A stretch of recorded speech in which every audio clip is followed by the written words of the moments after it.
তপু বর্মনের মতো আমরাও আমাদের লক্ষ্মীপুর থেকে বয়স ভিত্তিক অথবা যে কোনো টিমে খেলার মতো আমরা খেলোয়াড় দিতে পারবো, এটা আমাদের বিশ্বাস। এবং আমরা আমাদের এই লক্ষ্মীপুর রাইজিং ফুটবল একাডেমি অনূর্ধ্ব-15 ফেনী বাংলাদেশ ফুটবল ফেডারেশনের তত্ত্বাবধানে একাডেমি কার্ড ফুটবল টুর্নামেন্ট অনুষ্ঠিত হয়।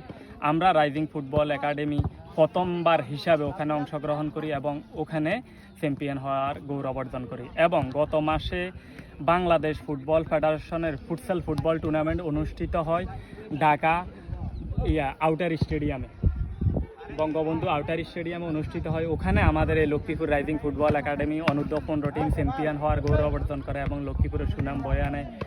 এবং গত মাসের 20 তারিখে ঢাকা উত্তরা অনূর্ধ্ব-16 বিসিএল ফুটবল টুর্নামেন্টের খেলোয়াড় বাছাই আমাদের রাইজিং ফুটবল একাডেমি থেকে 4 জন খেলোয়াড় উত্তরা ফুটবল একাডেমিতে খেলার সুযোগ পাই।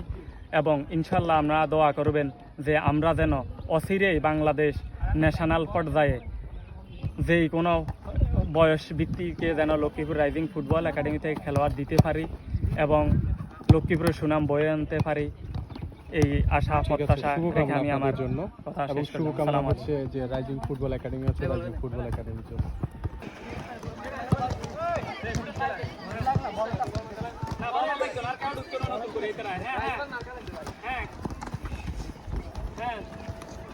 দ্রুত, আরো দ্রুত, আরো দ্রুত, আরো দ্রুত, আরো দ্রুত।